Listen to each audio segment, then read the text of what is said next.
নিরাপত্তার বিষয়টি আলাদাভাবে সরকারের সংশ্লিষ্ট মহলের সাথে সব বিভাগীয় প্রধানদের সাথে আমাদের নিরাপত্তা টিমের যিনি প্রধান এবং অন্যান্য সদস্য আছেন তারা সমন্বয় করছেন বেশ কয়েকদিন থেকে। সরকারের পক্ষ থেকে আমরা বেশ সহযোগিতা পাচ্ছি এবং আমরা সারা দেশের আমাদের সমস্ত জেলা পর্যায়ে, উপজেলা পর্যায়ে, ইউনিয়ন পর্যায়ে পর্যন্ত আমাদের সকল সংগঠনের, বিএনপি সহ সকল অঙ্গ সংগঠনের সকল নেতা কর্মীকে আমরা ইনস্ট্রাকশন দিচ্ছি কিভাবে তারা 24 তারিখের রাতের মধ্যে অথবা 25 তারিখের সকালের মধ্যে তারা আমাদের প্রিয় নেতাকে স্বাগত জানাতে ঢাকায় আসবেন। এর মধ্যে সারা দেশের সমস্ত জনগণের মধ্যে ব্যাপক উৎসাহ উদ্দীপনা আছে।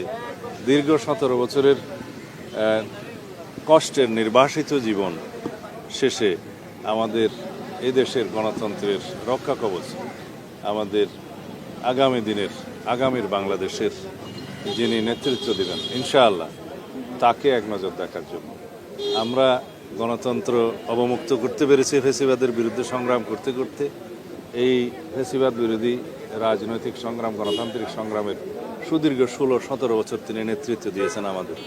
তো সুতরাং আমরা চাই যেন তার এই ঐতিহাসিক প্রত্যাবর্তন যেন বিগত 55 বছরের ইতিহাসে যেভাবে যা কিছু দৃষ্টান্ত আছে তাকে ছাড়িয়ে যায় এবং আগামী 55 বছরের ইতিহাসও যেন সেরকম কোনো ঐতিহাসিক ঘটনা না হয়, সেরকম একটা আমরা স্মরণীয় করে রাখার জন্যই আমাদের সমস্ত আয়োজন হচ্ছে।